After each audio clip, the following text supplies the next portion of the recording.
Bendita naturaleza, divinidad que confiere la hidalguía de sus hombres, la gracia de sus mujeres. La hidalguía de sus hombres, la gracia de sus mujeres.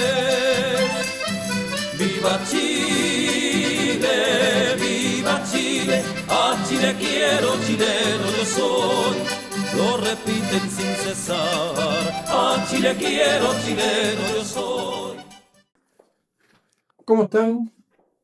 Una vez más nos reunimos los amigos de Voz Nacional para pegarle, como decimos en el campo, una repasadita al fenómeno político, porque es lo único que hay que tener presente, dadas las circunstancias que están sucediendo a diario, a cada hora, y evidentemente se acercan los plazos y ya quedan 2 meses para la elección de la primera vuelta.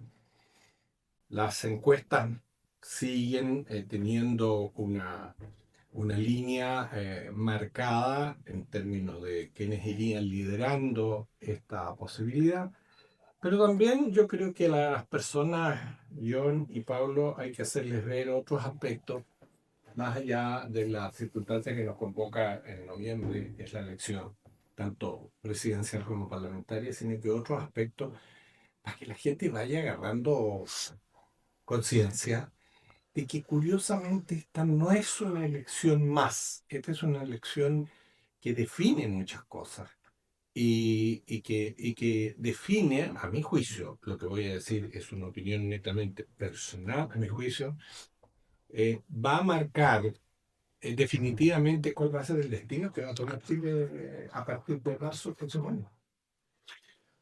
Muy buenas tardes, estimados amigos auditores. Bueno, ya tenemos la primera discrepancia del ataque. Bueno, de eso se trata. Apaga las cámaras.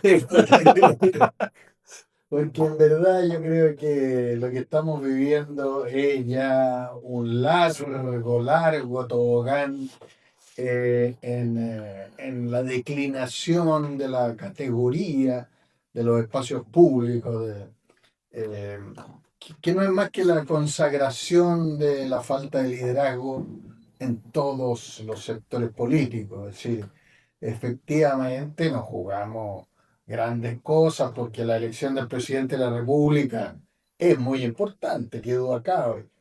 Pero cuando vemos este verdadero gallinero que quedó al cerrarse las listas, versus el gallinero que es el Parlamento, yo lo digo con dolor, porque es una institución soberana de la República, entonces debería ser algo muy serio, algo casi sagrado, por no decir sagrado. Eh, y uno ve la frivolidad con que los honorables votan. Ahora nos han sorprendido en el día de hoy o ayer, uno ya recibe tantas informaciones con que la obligatoriedad del voto quedó ñuco, como se dice en el campo, porque no hay multa para los que no cumplen la obligación. Entonces, Por ahora. como es una norma jurídica, y las normas jurídicas son coercitivas, ¿no es cierto, estimado doctor? Entonces, verdaderamente la obligatoriedad del voto no vale nada. ¿Por qué no vale nada? Porque los que están adentro, los que están en el hemiciclo, están, están viendo que se les vienen metiendo por el flanco candidatos nuevos. Entonces dicen, bueno, nosotros nos quedamos con nuestra cofradía de votantes que pensamos que es más leal y que no puede venir alguien a renovar esto, porque de eso se trata, o sea, que todo cambie, pero que todo siga igual herméticamente, no sé. Pero dame un alcance, John. Yo creo que, Ya que independiente de lo que dice Pablo, el tema es de una gravedad enorme, lo dijimos en el programa pasado. Aquí ya no es un tema de solo quedarse encerrados en un rincón donde podemos controlar cierto nivel de clientela.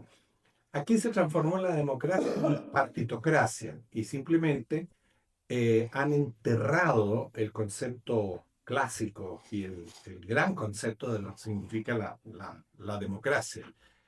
Lo que ha ocurrido en el Parlamento, tal como tú lo dices, no solo es un atentado a la democracia, es vulnerar en los hechos una vez más la constitución política que establece una norma bien precisa. Yo No, yo estoy de acuerdo con el planteamiento que ustedes han hecho y también es importante que el público que nos ve, que sepa que nosotros invitamos a todos los candidatos presidenciales a este programa, pero se excusaron porque no quisieron asistir porque iban a hacer preguntas muy agudas. Mañana es un día muy significativo en la historia de Chile. Mañana se celebra una fecha, o recordamos una fecha del 62%, el famoso proceso del rechazo, que nace justamente de un fenómeno violento en un proceso democrático. Aquí hay un grupo de personas, políticos en este país, grupos de poder de la calle, específicamente de izquierda y de ultraizquierda, ¿ya? Que lo que hicieron es generar un revuelo, una especie de estallido social que se transformó en un estallido delictual. Mañana vamos a hacer memoria de un proceso que nació fruto de la violencia. Nos llevaron a una verdadera fiesta convulsiva de peticiones de degradar la estructura del Estado, de barrer con la institucionalidad chilena, y la población en su conjunto, como nunca en la historia de este país, salió a votar un 62% de rechazo. Y siguiendo lo que dices tú, Osvaldo, y lo que dice Pablo, o sea, imagínate, se termina ese proceso, participa el soberano, el que tiene la potestad de la elección de sus autoridades y el que decide libremente en el voto, y al otro día ya se estaban sentando a un famoso acuerdo para generar otro proceso que también fue rechazado. Yo me quiero detener y creo que la población aquí va a estar de acuerdo conmigo y ustedes también. El gasto que significa un proceso electoral, la tirada a la basura de todo eso, lo que tuvimos que pagar todos los chilenos con nuestros impuestos, esos famosos constituyentes donde los personajes más relevantes intelectuales del país era la tía Pikachu, la jurista por excelencia, formada ahora candidata al Parlamento, porque aprendió tanto en el proceso que ahora seguramente la va a transformar en leyes para la República. Entonces, el lobo feroz, el lobo feroz. Entonces, tú dices, todo este proceso, esta locura, es como si nadie detiene esta locura. O sea, es increíble que un proceso totalmente fallido, un gasto impresionante. ¿Cuántos hospitales habrían podido construir?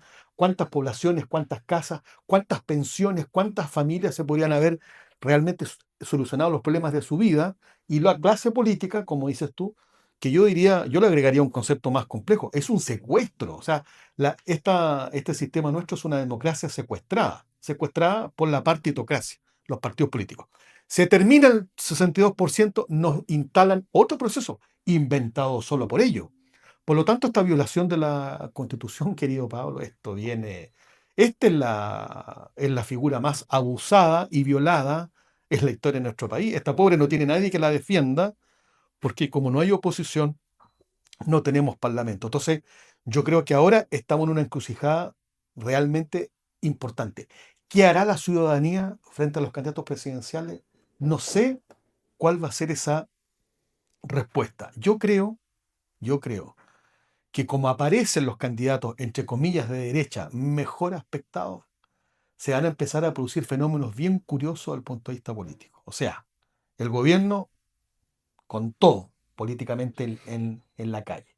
La vocera del gobierno ahora es vocera de la candidatura presidencial de la candidata al Partido Comunista, que ahora no es comunista, es socialdemócrata, pero ella milita en un partido desde los 14 años de edad. O sea, no sé si uno se puede restar a eso. Entonces, creo que los amigos que nos escuchan tienen una importante labor que discernir Eso es lo que le falta un poquito a Chile. Discernir y saber qué va a acontecer de aquí en adelante. Y que esta movida que han hecho los parlamentarios de dar más gancha, en el fondo, a una obligatoriedad constitucional de poder mayoritariamente los chilenos elegir a quienes desean que los dirijan, no la tomen en cuenta y vayan a votar. Exactamente, eso básicamente, o sea, ya estoy un poco perdido en la memoria, no me recuerdo si el 62% fue obligatorio o fue No fue obligatorio. Obligatorio. voto obligatorio. Bueno, pues bien, Chile sigue secuestrado, como dice John, y por consecuencia, después no se vaya a quejar de que seguimos cuesta abajo en la rodada, como dice el tango. Es decir, hay que ir a votar, hay que ir a votar y hay que, o sea, ponerse un colador para no tragarse las mentiras monstruosas que va a inventar el gobierno, que es la agencia electoral de la candidata del Partido Comunista en esta elección.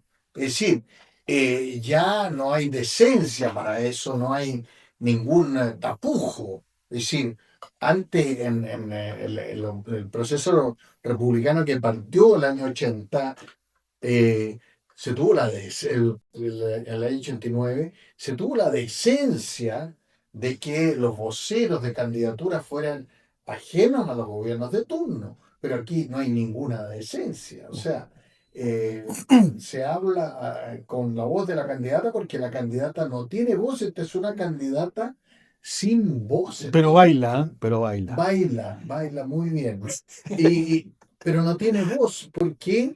Porque no quiere pregunta. Entonces, o sea, 1, 2, 3, momia es. Yo me quedo con el apoyo al gobierno, que no es. Y por ahí, por acá, hacemos una martingala, desincentivamos el voto de la derecha, generamos cuñas verticales y por ahí se produce el milagro de mantener la continuidad. Pero yo creo que el pueblo de Chile son de tal envergadura los problemas cotidianos que no se va a dejar arrastrar por todas las añagazas y mentiras que el gobierno está inventando para impedir que se manifieste la soberanía popular. Eso como primera cuestión. Y ahora yo quisiera recordarle a la señora, como punto aparte ahora, que recordarle a la señora Matei, la criatura, y a la señora Jara, cómo se ha comportado la criatura que inventaron con la dichosa reforma previsional. Y quiero extenderme un poco aquí con una anécdota, porque yo cuando era chico, mi padre me llevaba al colegio en Brasil con Alameda, en los Padres Franceses. Ah, mira, el centro. ¿Ya? Y entonces yo veía las colas de ancianos, obreros, que hacían cola para recibir su pensión y en invierno. Para mí, en mi conciencia infantil, aquello representaba como la personificación de la pobreza, pero más de una pobreza humillada, porque eran colas en el frío, en agosto. Yo no estoy exagerando, esto Era así, pues. a mi mente infantil le causó un impacto extraordinario. Bueno, pasaron los años, estimados amigos, y el primer trabajo que yo hice como letrado, es decir, que en realidad no era letrado, era estudiante de Derecho, fue un trabajo que me consiguió también mi padre, que fue un estudio de título de un departamento que iba a comprar una empresa que queda contiguo al Ministerio de Defensa, al lado de ese edificio redondo que ustedes conocen en la Alameda. Pues bien, yo empiezo a estudiar los títulos, era un edificio magnífico, con 2 departamentos por piso, con unas salas de baño con azulejos importados, fabulosos, de los años 46, 47, 50, por ahí. Mira, magníficos. Entonces empiezo a estudiar los títulos ese es lo bueno y lo malo de ser abogado, ¿no es cierto, don John? Que las verdades y los errores se quedan por escrito. En lo escrito queda. Pues bien, este edificio había sido construido por el Seguro Social. Y sucede que iban pasando por afuera los senadores de la República de ese entonces y tuvieron la suerte de que les vendieran a cada uno de ellos estos departamentos. Uno a cada uno, radicales, liberales, conservadores, comunistas, todos parejitos. ¿Eh? 2 departamentos por piso en peso fijo, ¿ah? Con una cuota fija, sin pie. Tuvieron mucha suerte todos. Chile es un país generoso. Es un país generoso. Y ahora con la perspectiva del tiempo, estimados amigos, esas colas de los chilenos pobres, químicamente pobres, fueron a dar a la faltriquera de los senadores, o sea, a esa oligarquía. Pues bien, hoy día, estimado amigo que cotiza en la AFP, sucede que ese 1% que le están escamoteando de su fondo personal va a dar a una cuenta que nos podría contar, Osvaldo, ¿cuál fue la primera noticia que tuvimos respecto de esa cuenta? Increíble. Es decir, hemos sabido del nivel de sueldo. Cuéntale un poco. Bueno, pero hay que tener claro, partamos de un ejemplo que todo el mundo lo debe estar en este minuto procesando, ya a raíz de las normas que han aprobado en el Parlamento. El único parlamentario que se opone y se va de la sala, además, porque, qué sé yo, el diputado Sánchez, se opone a que la pensión de un hombre que tiene 38 años de edad, sea vitalicia por el resto de los años. O sea, hablando claro, para que todo el mundo entienda. Don Gabriel Boric tiene 38 años de edad. Termina su periodo presidencial el 11 de marzo del próximo año. Y de ahí en adelante recibirá una pensión que seguramente, como dice Pablo, va a salir del 1% en que cada uno de nosotros le ponemos producto de nuestro préstamo. Por los próximos, calculemos que dura 90 años, por los próximos 60 años. Por los próximos 60 años, por no hacer absolutamente nada, el Estado le garantiza a don Gabriel Boric una pensión de 7 millones y fracción, pero asociado a eso, la secretaria, la custodia y todos los gastos asociados a la administración de lo que significa la impronta de ser presidente de la República. Yo lo comparo y lo hago con bastante... En ese caso no me molesta. Eduardo Frei Ruiz Tagle tiene 83, 84 años. Señor Lagos tiene 86, 87. Pero son gente, más allá de las diferencias políticas que se puedan tener con ellos, pero son gente que han trabajado en la vida entera, que han tenido una posición en la vida entera, que han tenido empresas, que han desarrollado una vida académica, como el caso de Lagos, etc. Y que llegaron a la más alta magistratura de la nación, que el país los reconozca con una pensión. A esa altura de la vida me parece bien, me parece correcto. Pero a un muchacho que tiene 38 años, que no le ha trabajado un 5 a nadie, nunca, vaya a tener una pensión. Pensando en esos pobres que hablaba Pablo hace muchos años atrás. Y trabajadores, ¿eh? Y pobres y trabajadores. Trabajadores. Pero ¿qué hacía? A ver, señores, ¿qué hacía en esos años el seguro obrero? ¿Qué hacía la caja de empleados públicos y periodistas? ¿Qué hacía? compraba parcelas, compraba estadios, compraba teatros. O pregunten ustedes de quién es el Teatro Oriente. Hoy día el Teatro Oriente es del Instituto...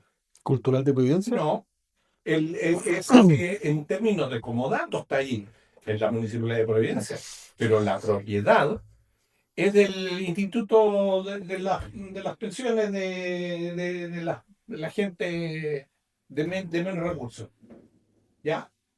Entonces uno dice, en la Florida, había un terreno enorme que pertenecía también al Estado, a estas instituciones. En eso gastaban la plata. Bueno, pero por último, esa era la inversión. Y yo estoy dando un ejemplo de cómo, porque estos senadores, yo vi cuáles eran las colillas de pago, es decir, acumulaban un año completo, porque eran en escudo, pero no reajustables. Entonces, estimado amigo, era un robo, o sea, hagamos la Obvio que corta, sí, es decir, era una deuda simbólica porque no lo era. Bueno, ahora lo que está sucediendo con el 1% es que se armó un equipo de trabajo que le cuesta Al erario nacional. no al erario nacional, a los trabajadores de la República, del país, a los trabajadores que cotizan, porque es un préstamo de los trabajadores, ¿ya? Les cuesta ese platal, un señor que gana 27 millones de pesos, otro que gana 17, un señor aquí, un señor allá, un señor acullá, una cifra grotesca. Salió el discurso del senador Edwards en el Senado denunciando esto y Silencio. silencio en la sala. Silencio en la sala. A mí me gustaría escuchar a todos los candidatos, pero especialmente a la señora Matei y a la señora Jara. ¿Por qué digo especialmente a la candidata del Partido Comunista y de Chile Vamos?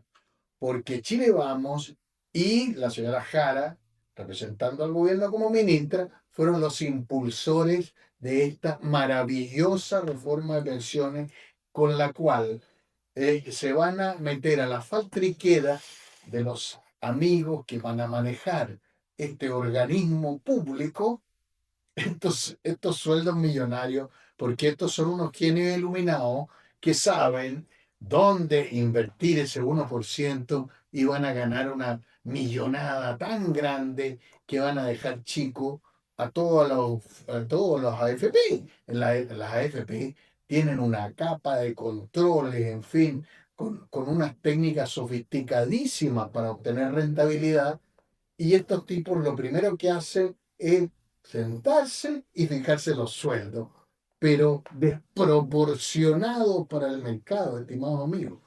Pero Pablo, eso que tú estás replicando en esta conversación, el discurso de Edward, es algo que está ocurriendo en todos los organismos que este gobierno ha creado. Pero por supuesto. En todos. Si no hay ninguno que se cuezan por menos de 5 millones de pesos. Ninguno. Ahora, ¿para qué hablar de los sueldos que tienen las empresas del Estado? Por poner un ejemplo, Codelco, el directorio de Codelco. Eso es una cosa que supera. Mira, leía por ahí que el sueldo que tenía el gerente general de Codelco y el presidente de Codelco, el inefable ese, superaba cualquier cifra del más connotado de los políticos a nivel mundial. Ni uno ganaba en términos reales lo que este par de personajes ganan. Osvaldo hacía alusión a que las figuras presidenciales nuestras o los presidentes, dejado el poder, ¿tú sabes cuáles son los argumentos? Los argumentos son que no se puede exponer una persona que ha ocupado un cargo tan relevante de la nación a tener después que dar una especie como de desprovisto de cosas básicas, ¿no? Bueno, pero recogiendo un poquito lo que dice Osvaldo, no vamos a comparar la trayectoria, por ejemplo, del presidente Elwin, ¿no? Que no solamente ejerció la abogacía, era un reconocido juez árbitro durante el gobierno militar, ¿ya? O sea, todo el mundo sabe. Tiene hasta un libro, tiene hasta un libro de juicio Bien arbitral. aburrido, ¿ah? Bueno, es un poquito en la línea de la democracia cristiana, el aburrimiento. El caso de que tú decías del presidente Lagos, claro, un profesor universitario, en fin. Ahora, el otro día me tocó asistir a un programa, una especie como de clase que se organiza como una forma de recoger parte de la historia de aquellas figuras relevantes en la historia de Chile. Creo que en otro día, no sé si a ustedes se los comenté, yo echo mucho de menos que los candidatos presidenciales no hacen alusión a nadie, o sea, están ellos y sus circunstancias, pero no tienen ningún referente de nada, no hay un gobernante anterior, no hay héroe. un héroe, nada, no hablan de un conflicto, no, nada, o sea, ellos parten ellos con la historia. Bueno, pero venía a colación el tema de la figura del presidente Manuel Montt, un hombre que nació en la sexta región, de una clase media de esfuerzo. De hecho, sus grandes conflictos políticos con la alta aristocracia chilena fueron eso, porque no era de la aristocracia. Abogado, joven, fíjate, parlamentario, diputado, senador, presidente de la Cámara de Diputados, presidente del Senado, fue presidente de la Corte Suprema de Justicia, ministro de Estado y posteriormente se retiró después que abandonó todos sus grandes cargos de los más importantes, o sea, es el político con más altos cargos en poco tiempo. Se retiró, ahí vivía en la calle Merced, que está cerca de la Plaza de Armas. Evidentemente el pago de Chile, el reconocimiento cultural nacional, tiene convertido eso, ¿no es cierto?, en un prostíbulo, porque eso es. La casa de Manuel Montt ahora es un prostíbulo, un negocio, eso. Ese es el reconocimiento nacional a las grandes figuras. Quizás el presidente más importante que ha tenido la historia de Chile. Una figura republicana, portaliana, etcétera, etcétera. Para que se ubiquen, el que está sentado frente a los tribunales. Claro, bueno. Cuentos cortos, tú dices, efectivamente en ese caso, el Estado, la nación organizada políticamente, les tendrá que reconocer. El otro día un parlamentario, a propósito de la pensión que va a obtener el saliente, que no sé si entró alguna vez al poder, pero bueno, el saliente decía, lo que pasa es que el presidente de la República tiene acceso a grandes secretos del Estado, secretos muy significativos en el ámbito de la seguridad nacional. Y yo, Ese es el argumento. el argumento, yo dije, esto realmente es para la risa. O sea, ¿de qué me estás hablando? Porque yo creo que con todo el respeto que me puede merecer cualquier persona, no entiende estos temas de la seguridad nacional. Si no lo entiende, o sea, hay muy poca gente que lo entiende. O sea, ni los parlamentarios entienden el concepto de la seguridad nacional, ni lo que está en juego. Porque si fuera así, efectivamente tomarían otras Medidas, las decisiones. otras decisiones. Entonces, claro que resulta incómodo para la gente racional que una persona que no cumplió los 40 años pregunta, ¿a qué se va a dedicar? Porque se transforma en una especie como de floreros raros, ¿no? Unos floreros Al chinos. activismo, ¿qué crees tú que se va a dedicar? No saben dónde instalarlos después. Entonces, yo digo, ¿estará el Estado de Chile en condiciones de generar un pago vitalicio? ¿No será que hay que tomar otras medidas o fijar efectivamente, como el diputado Sánchez creo que lo proponía, una edad? Eso es lo que... Ya, ahora el otro diputado decía, es que no podemos exponer a que la persona que ha dejado, en este caso porque se hablaba de él, lo podrías contratar en una empresa privada y entonces o sea, no va a pasar ningún filtro de una empresa privada. O sea, no, ¿para qué lo van a contratar? ¿Me entiendes?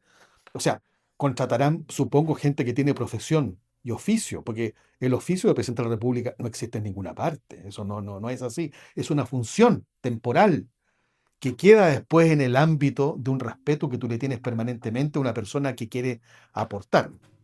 Pero, ¿estarán las arcas fiscales preparadas para una cosa así? Yo no sé, yo tengo un punto de vista algo divergente en ese sentido, porque lo que es claro que Gabriel Boric es una anomalía dentro de la jefatura del Estado, y claro, repugna mucho el que un hombre de 38 años alérgico al trabajo reciba una pensión vitalicia.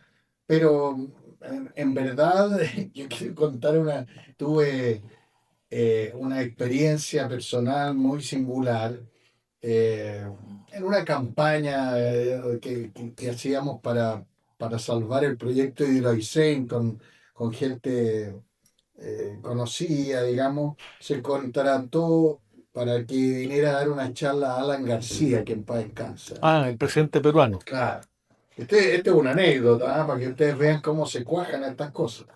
Entonces, mira, eran puros ingenieros en la mesa, habíamos dos abogados y los que sabíamos cultura y la historia la historia política de Perú, era yo solo, ¿no? Entonces me secuestré al expresidente Alan García para mí solo y nos quedamos conversando toda la noche, en paréntesis como hasta las 3 de la mañana, porque un hombre grande y tiene tenía un declive, pero Y comía mucho también. interminable. Y comía mucho también. Buen apetito, buena mesa, buena mesa. Entonces le cuento una anécdota aquí para anotarla.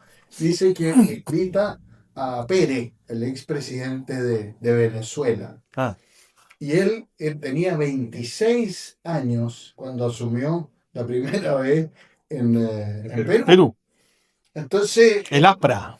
el expresidente de Venezuela le dice, mire Alan, yo le voy a recomendar una cosa. Aquí en Latinoamérica es muy peligroso ser expresidente. Entonces usted tiene que proveerse de recursos durante su mandato porque usted no puede salir pobre. Entonces el tipo cuenta, esto es lo que cuenta él, digamos, ¿ah? Cuenta que le dice, mire, yo he calculado que con la renta de presidente y con unos directorios que me van a asignar y qué sé yo, qué sé cuánto, yo voy a poder tener unos ahorros de unos $2 millones. Ala, no se equivoque. Multiplique por 100. Pero se había robado PDVSA completo. Claro. El dichoso Pérez en Venezuela. Pero en ese sentido, Chile, naturalmente que es una isla en Latinoamérica. Por ahí vemos al expresidente de Argentina que anda vagando por el mundo. Nadie sabe con plata de quién. Y yo creo que una pensión es asegurarse de que no vamos a tener este fenómeno que se da en otros países. Lo creo yo sinceramente. Ahora, como es una anomalía, es chocante que un tipo de 38 años tenga una pensión, pero desde el punto de vista monetario no es tan relevante. Yo pongo el énfasis en esto de las pensiones de los trabajadores, que me parece muchísimo más grave, porque verdaderamente se están echando a la faltriquera los ahorros de los trabajadores. Lo que se les dijo, se les repitió. Entonces, y en las propias barbas, y cuando la gestora de esto se presenta nada menos que a la candidata, al cargo de presidente de la República. Me parece que es de la mayor gravedad, hay que ponerlo sobre la mesa y hay que pedir cuenta, que rinda cuenta. Accountability se dice en inglés. Es decir, señora Jara, ¿cómo le parece a usted que es esto de los sueldos del 1% que usted creó? Pero resulta que el periodismo hoy día no la toca ni con el pétalo de una rosa. pétalo de una rosa. Sí, es una cosa notable. Va a pasar el tema este que comentas tú, Pablo, pero va a pasar una cosa más compleja todavía. Y es que se ha puesto en la palestra que hay ciertos temas que los medios de comunicación o los malos medios de comunicación no ejecutan con los políticos. Entonces han puesto los medios de comunicación otro concepto muy delicado y complejo y que es importante que la ciudadanía lo conozca. El famoso concepto de la paz social. Entonces, Este concepto de la paz social, que también lo rescató la candidata, ¿no es cierto?, ex alcaldesa de Providencia, también está hablando de la paz social. Es decir, pareciera ser que la paz social solo se obtiene si gobierna la izquierda. Si gobierna una alternativa distinta, entonces se arriesga la paz social. Yo digo, ¿habrá otro grupo de humanoides defenestrados cerebralmente que quieran mantener secuestrada la democracia y la posibilidad real de que el ciudadano elija libremente quién quiere que lo gobierne? Es decir, están secuestrando la posibilidad de que un gobierno efectivamente distinto de signo político al que tenemos hoy pueda llegar al poder, porque está la posibilidad, la amenaza de que se pone en peligro la paz social. Ese concepto maltratado en los medios de comunicación es aterrador porque lo único que provoca es que mucha gente empieza a sacar la siguiente conclusión. Ah, mira, para mantener la paz social, efectivamente vamos a tener que seguirnos sometidos al secuestrador. Es decir, yo estoy en mi casa, esta es mi casa, pero el señor que está aquí afuera de mi casa me dice que si él no administra mi casa, me la va a quemar. Ah, bueno, para que no me queme mi casa, entonces yo lo sigo eligiendo a usted. Yo creo que ese tema de la paz social es el concepto que está distorsionado absolutamente, porque la paz social se obtiene ¿con qué? El orden, la seguridad, el cumplimiento de las normas, el cumplimiento de la ley, con el Estado de Derecho. Entonces, ese tema, yo los invito, queridos amigos, a que ustedes lo podamos poner en la mesa y darle algunas pautas para que nuestra gente que ve este programa y otro, a veces la gente ponga en su cabecita, ¿y qué entiendo yo por paz social? ¿Qué entiende la izquierda por la paz social? ¿O qué quiero yo de paz social? Anda a hablarle de eso de la paz social a el eufemismo este de la macrozona sur, donde todos los días le matan a la gente. ¿Cómo va a ser paz social? En un lugar determinado, en un lugar determinado de Chile, no hay Estado de Derecho. Entraron 500 policías en un momento determinado a Temucuicui y no pudieron ingresar. Le mataron un detective, un policía. 500.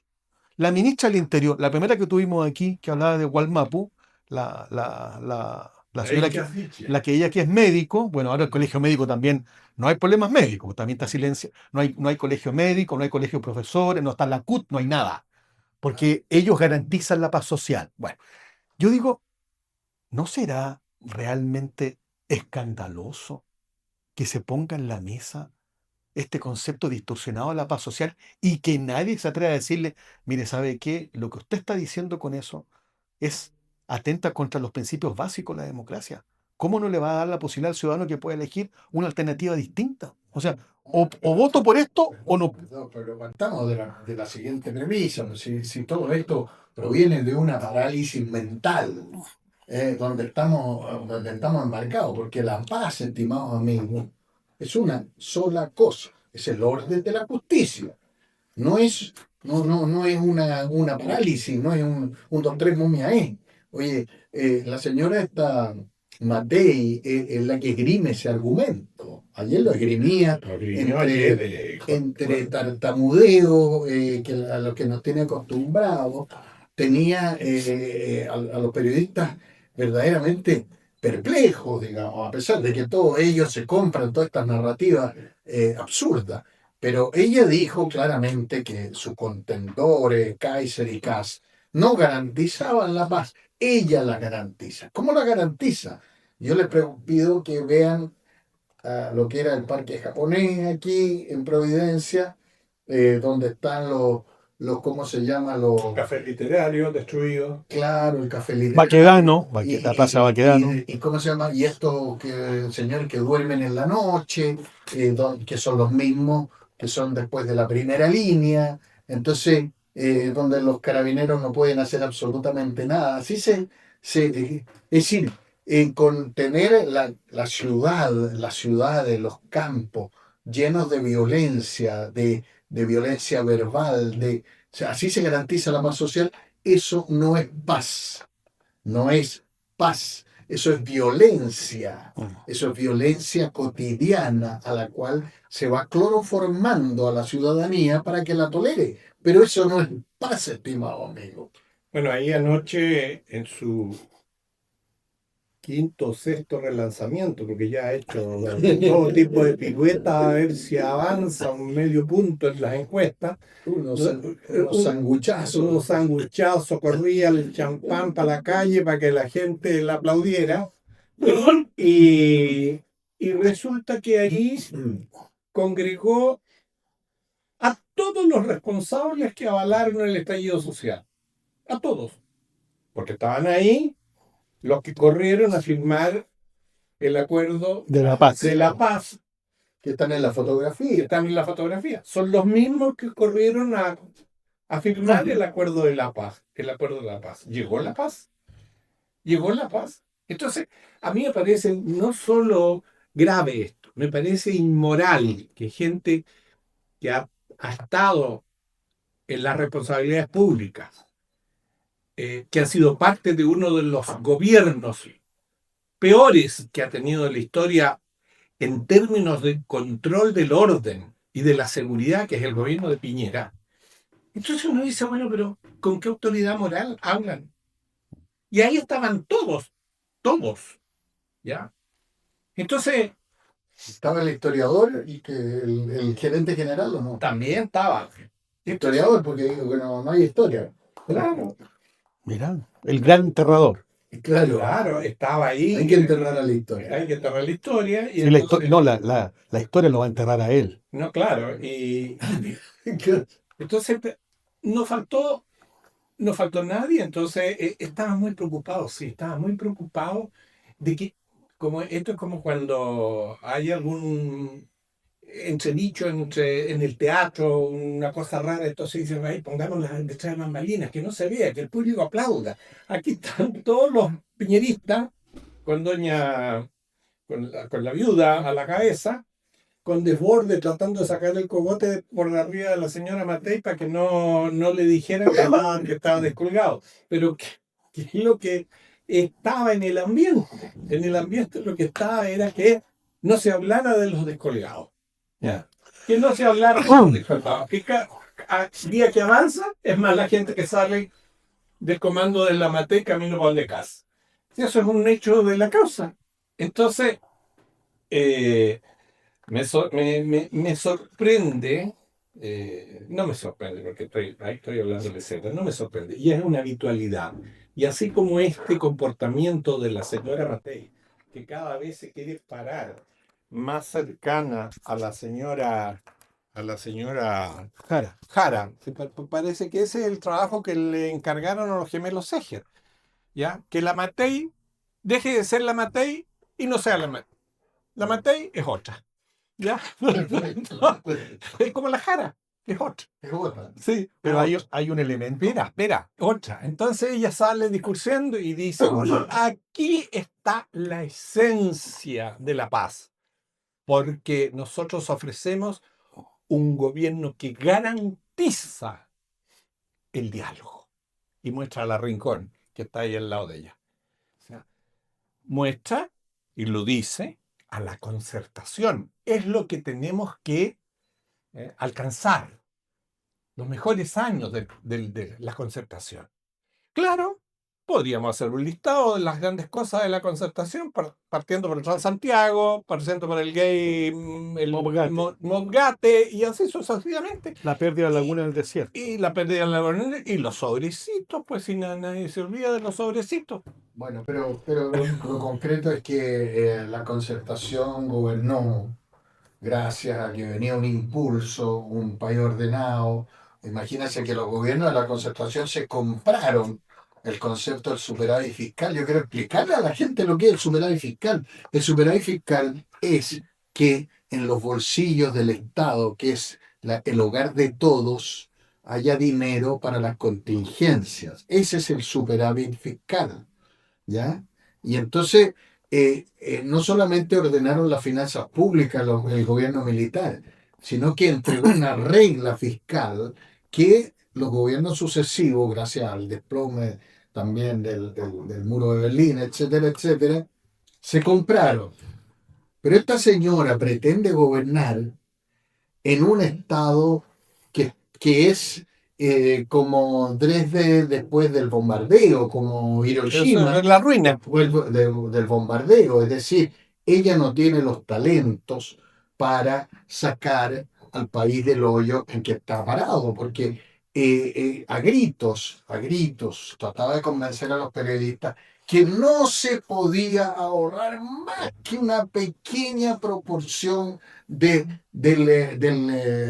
presupuesto de la nación que en gasto corriente que hoy día está. Imposible. Ella con 20 o 30 economistas habían escarbado todo y no habían podido obtener ninguna posibilidad de ahorro. No hay ahorro, señores, seguimos gastando y seguimos con los impuestos altos porque aquí hay que ordeñar a la vaca hasta que le duela.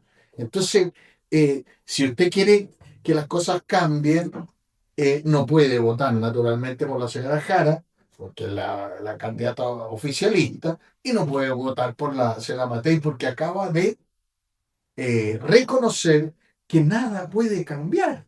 Si lo dijo ayer, Sí, claro, que como si eso lo... relanzamiento, que Claro. Ahora, Entonces, yo creo que al final lo que está pasando, no sé si compartirán ustedes conmigo estos relanzamientos, como dice ingeniosamente nuestro amigo Osvaldo. Yo creo que el riesgo que tiene detrás este conglomerado, porque ha agotado todas las alternativas, o sea, todas las puestas en escena, todas las posibilidades, todos los voceros, todas las estrategias, como ser el historiador, vocero historiador, etcétera. Pero si en esta pasada, con todo el aparataje que significa, entre comillas, el piñerismo, que yo creo que no es tal, el piñerismo no es tal, porque está concentrado en una persona y en una figura y un liderazgo entre empresarial, político y económico, que era el presidente Piñera. Eso es. Que solamente hay ciertas cosas que las podría hacer él, porque es por sus capacidades técnicas, profesionales y también por su capacidad económica, que es bien difícil competir con un personaje de esa envergadura. O sea, no sé si haya habido otro candidato presidencial en la historia con tanta dinero disponible para hacer una campaña presidencial. Es no. una ventaja comparativa. Pero si en esta pasada, en este diseño, en que va todo el conglomerado familiar y no rentabiliza esto políticamente, la derrota de Chile Vamos, la derrota de Chile Vamos, la derrota del historiador enterrador, la derrota de los voceros, la derrota de los diputados, la derrota y la derrota familiar de los que quieren perpetuar la memoria del expresidente Piñera.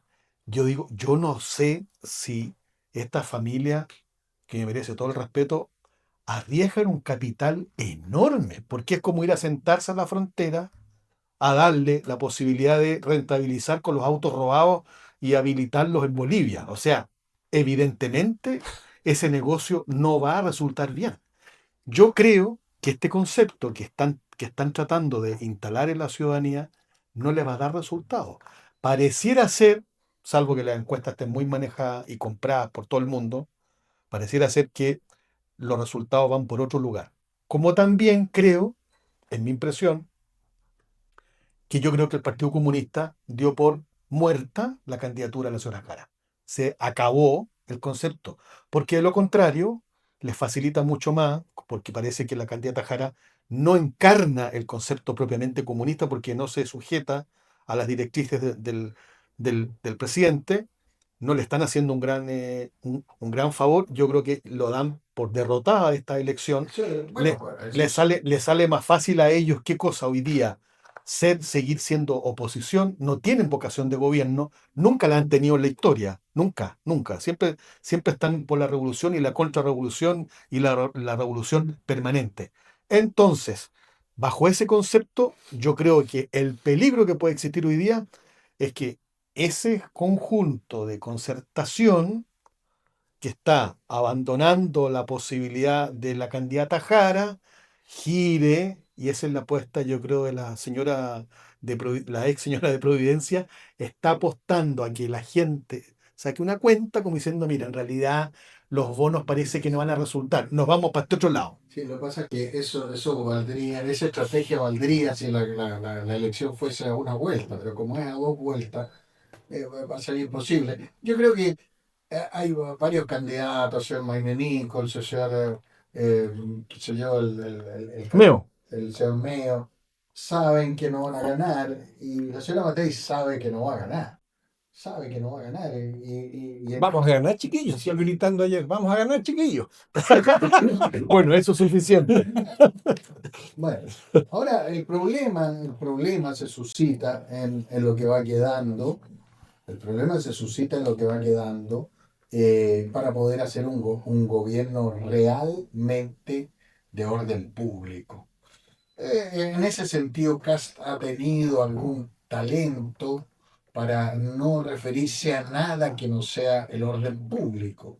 Pero como aquí nos hemos dedicado a hablar de cosas un poco más profundas con respecto a la fenomenología política y sabemos que los destinos del país y del mundo van por el carril de una revolución cultural que está en curso, el candidato Kast, al no hacerse cargo de la fenomenología de los relatos de la izquierda, al darle una especie de Verónica como el torero al toro, ¿Qué pasa? al relato de la izquierda, al dejarlo sobrevivir el relato de la izquierda, lo que está augurando es una muerte lenta de cualquier proyecto político. Ese es mi modo de ver las cosas. Yo comparto contigo ese juicio y eso no es solo una apreciación producto del comportamiento, de los dichos. Está escrito. En la entrevista del Mercurio está escrito. Lo dice con todas sus letras. Dice que con la monserga de siempre, dice que el país no está para estar preocupándose, en otros términos, pero es eso, de los conceptos valóricos, sino que él está preocupado de los problemas de la gente. Y uno dice, a ver, Eso es una confusión feroz. Yo no leo el Mercurio porque el Mercurio miente. pero no lo ¿en leo. qué estoy yo? Pero te digo, es una confusión feroz, o sea, una confusión radical de lo que es la política. Pero entonces, es que Porque vamos pone en la carreta de los bueyes, pero yo digo, ¿cómo es posible que un candidato a la presidencia de la República diga que los problemas valóricos, que él sigue pensando igual? O sea, no toca el tema del aborto, pero sigue pensando lo mismo. Bueno, si a mí no me importa cómo piense él en términos personales, a mí lo que me interesa es cómo vislumbra las políticas de Estado para mantener una sociedad equilibrada, sana, limpia y dentro del orden, dentro del Estado de Derecho. Pero él ya dejó de lado, no es problema la cultura woke, no es problema las identidades de género, ya no se preocupa de que haya un cacareo en un ministerio que se llama Ministerio de Identidad de Género. O sea, entonces uno dice, bueno, pero si esos son los problemas que están golpeando a Occidente, esa es la lucha de Occidente. Exactamente, sobre todo, yo no voy a comparar esta candidatura con la candidatura de Vigi en los años No tiene nada que ver. 90. Vigi es diferente. No tiene nada que ver por qué. Estamos en un contexto, cae el muro de Berlín y una polémica, un polemos, una batalla, se ganó Estados Unidos la Guerra Fría. Hoy día, no sé si ustedes vieron los desfiles de Xi Jinping, ¿eh? Majestuoso, ¿Ah? potente. Es decir, ¿qué es lo que le está diciendo al mundo? Señoras y señores, Para allá voy. vamos, o sea, Aníbal a las portas, es decir, estamos listos para la guerra, es decir, todo lo que sea estas urgencias sociales se pueden desplomar de la noche a la mañana si uno no tiene un horizonte claro. Yo quiero transmitir un mensaje. Yo creo que John es mucho más talentoso que yo para transmitirlo, porque en el fondo la política se basa en principios siempre querámoslo o no lo queramos. Y en este momento lo que gobierna es la revolución.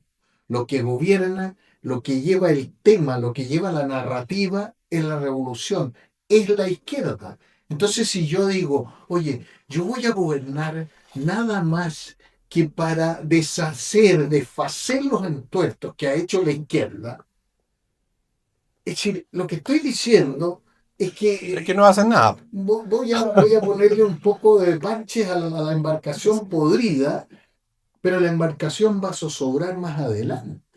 Mira, el otro día, discúlpanos, tuvimos la oportunidad, no sé si lo viste, por gestiones del mundo académico que pareciera ser que se logran algunas cosas todavía. Ya ves tú que las universidades en Chile están prácticamente secuestradas porque ahí hay un solo relato. El que piensa distinto. Bueno, cuentos cortos. Con Osvaldo gestionamos una entrevista con un altísimo ex dirigente de Bolivia, don Gustavo Pedraza, abogado, docente, dirigente político, ministro de Estado, 2 veces candidato a la vicepresidencia de la República. Hubieras escuchado, no sé si viste el programa, Pablo, hubieras escuchado el relato, la tragedia de Bolivia, el pruli, es toda esta cosa de distorsión del Estado-nación, la unidad de la nación, la unidad familiar, el concepto, ¿no es cierto?, de la segregación institucional, la destrucción de las instituciones, el Poder Judicial, las policías, las Fuerzas Armadas, todas secuestradas por este famoso discurso ideológico de la izquierda. Nosotros con Osvaldo, porque de repente uno puede, bueno, en Chile la gente no lee ni ve nada, pero esta es una situación que está aquí fronteriza, aquí al lado. Piensen ustedes que Bolivia tiene actualmente un tratado de estrategia de alianzas militar y de estrategia militar con Irán, pero aquí nadie se percata de eso, nadie entiende nada de eso. Bueno, creen que el Ayatollah Khomeini todavía existe, o sea que, bueno, cuentos, el Shah de Irán, ya, bueno, cuentos cortos, ese solo relato en media hora de un boliviano, un tipo que ha sido ministro de Estado, y cuenta la tragedia que está viviendo Bolivia. Véanla, por favor, estimados auditores, porque Destruyó toda la sociedad. Bueno, como decía Osvaldo en ese programa, ese mismo planteamiento, el que se quiso instaurar aquí, y que la ciudadanía salimos a votar en el famoso rechazo que celebramos mañana, sí, el 62%, ese tema cultural. pero con una observación, John. Es decir, salió una ciudadanía horrorizada a rechazarlo, pero pidiendo un liderazgo. Que no salió nunca. Claro, del cual nadie se hizo cargo. No solamente no se hicieron cargo, sino que, bueno, no quisieron una cosa tan radical. Bueno, les vamos a dar una constitución también degradante, globalista, que revienta la soberanía nacional, pero un poquitito más, a cucharadita más digestiva. Eso le dijo la clase política. Entonces, si Kast nos dice, oye, yo voy a desfacer los entuertos que hizo Gabriel Boric, lo que me está diciendo es que le va a poner unos tapones al barco que está haciendo agua, pero el casco del barco está podrido. ¿Ya? Lo que necesitamos es un liderazgo real. A mí me gustó, porque me lo leí, el programa de Kaiser, porque el programa de Kaiser, el primer capítulo, es el referente y el más importante a la batalla cultural. Y estas cosas no son etéreas, estimados amigos. Esto es poner los bueyes nuevamente que están detrás de la carreta, delante de la carreta. ¿Y qué quiere decir eso? Respeto a la ley, por supuesto, la Constitución, naturalmente, recuperación del orden público hoy, mañana no, hoy, para afuera todas las injerencias de soberanía internacional a las cuales estamos sometidas y que el primer gerente general de la señora Matei, ¿cómo se llama el diputado ese? ¿Se acuerdan ustedes cuando firmó un Chalper. un acuerdo para que cuando era presidente de la Cámara, para que, Ah, ya. nos dijeran, nos pautearan cómo teníamos que legislar, etcétera, etcétera. Es decir, o Pausa. sacamos a los organismos internacionales para afuera mañana, o la ingobernabilidad del país está asegurada. Y si el señor Kast no se quiere hacer cargo de eso, quiere decir que su propuesta política está fracasada desde los inicios. Y por esa razón, yo personalmente me estoy inclinando por la candidatura del señor Kaiser. ¿Por qué? Porque al menos visualiza esa problemática y la aborda. Ahora, que sea de mayoría, que no sea de mayoría, Dios quiera que lo sea, según mi concepto. Pero hay un hecho también muy relevante en relación a lo que tú estás planteando, Pablo.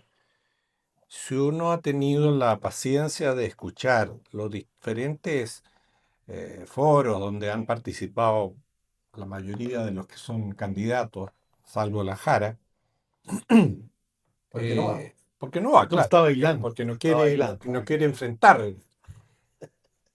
Si uno hace objetivamente, porque esto es uno tiene, independiente de la posición que uno pueda tomar, cuando está en comunicaciones tiene que tratar al menos de observar con objetividad las cosas que están ocurriendo, formarse su propio juicio en esta materia.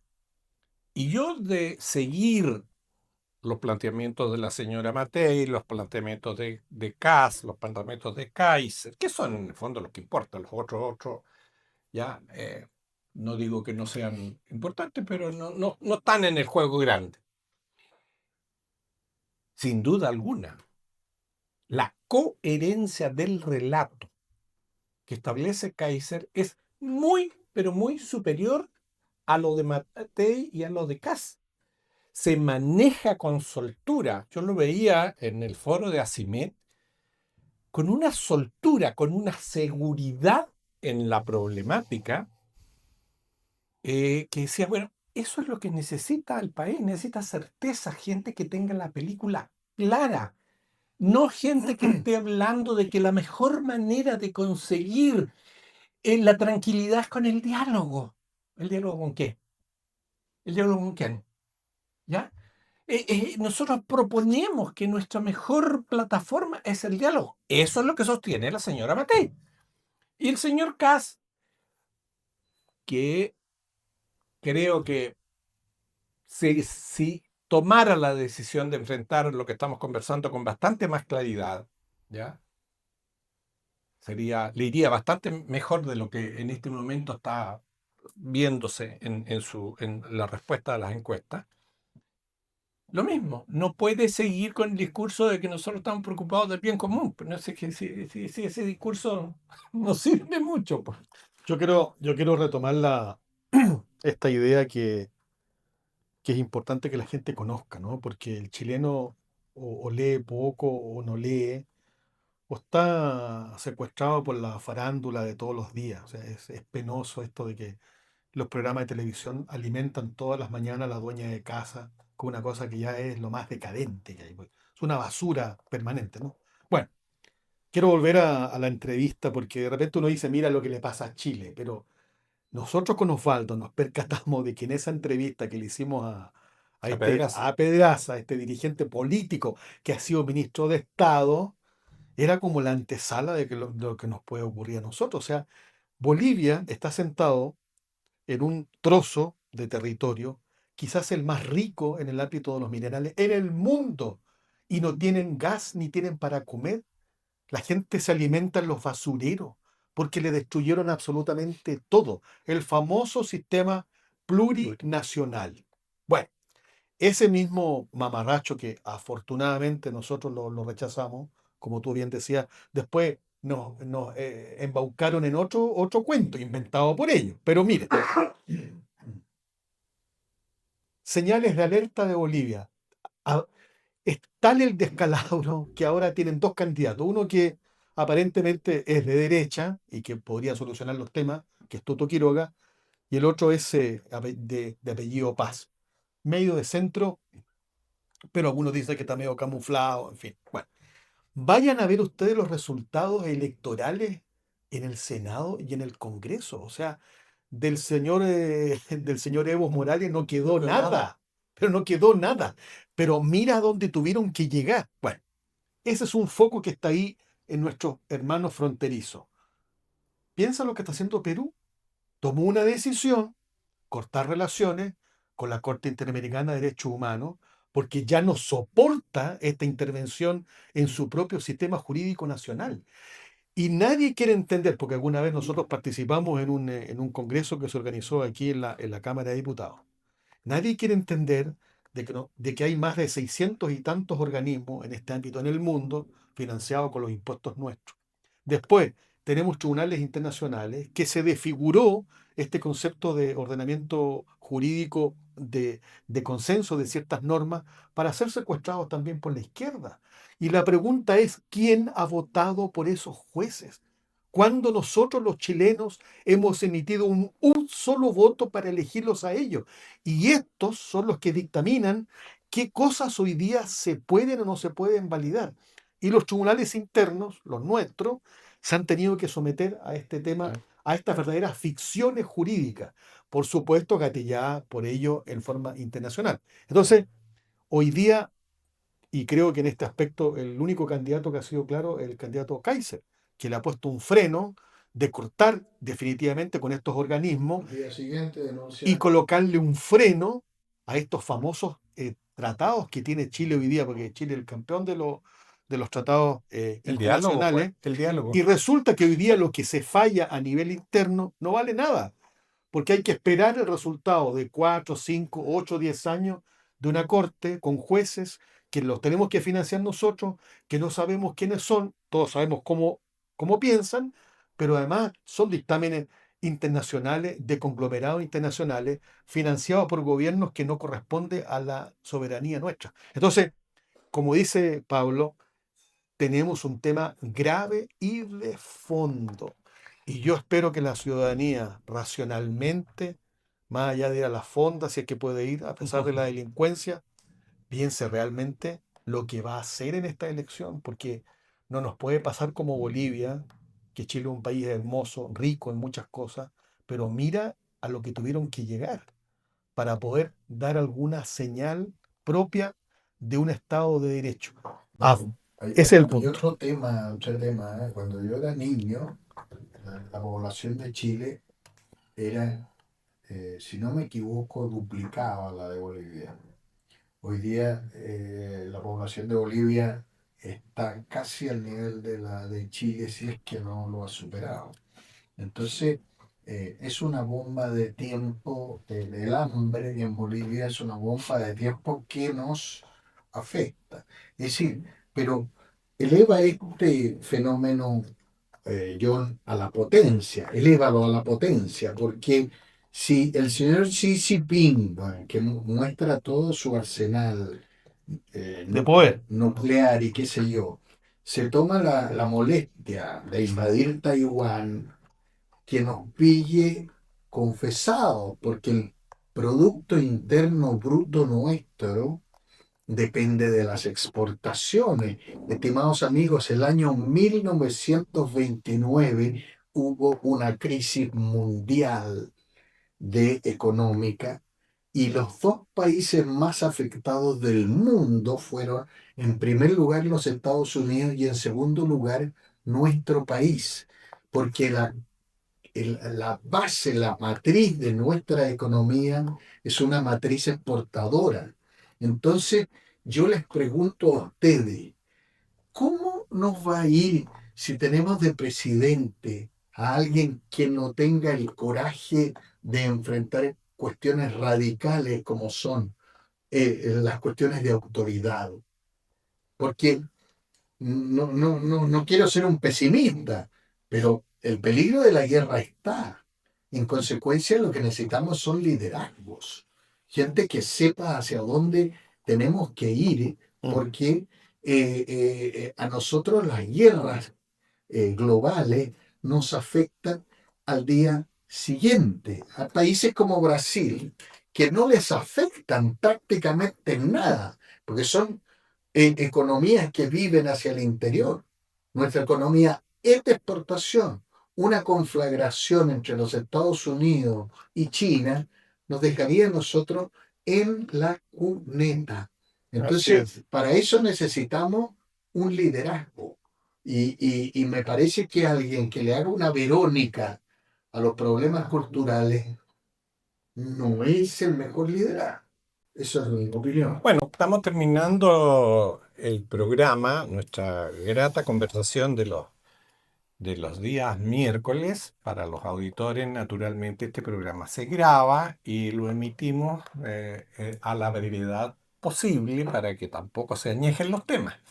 Les quiero comentar y dejarles planteado algo que me parece que ha pasado en cierta medida, como dicen los lolos piola. Han ingresado 40 militares venezolanos a territorio nacional. ¿A qué vienen? ¿Quién los trajo? ¿Por qué llegaron? ¿Dónde se instalaron? No se sabe.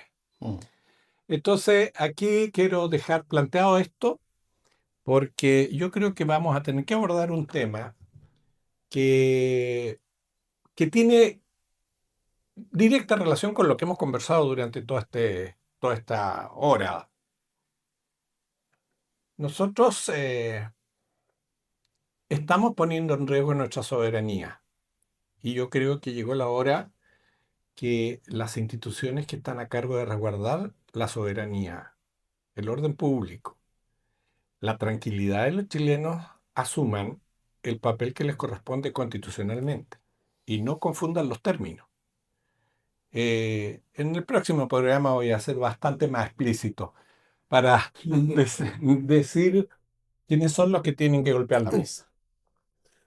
Bueno, lamentamos mucho que no hayan venido los candidatos presidenciales. Estaban todos invitados, así que hemos cortado el pelo a todos. sí. Estimados amigos, muy buenas noches. Buenas buenas noches, noches. muchas gracias. Bendita naturaleza, divinidad que confiere la hidalguía de sus hombres, la gracia de sus mujeres. La hidalguía de sus hombres, la gracia de sus mujeres. ¡Viva Chile! ¡Viva Chile! A Chile quiero, chileno yo soy. Lo repiten sin cesar. A Chile quiero, chileno yo soy.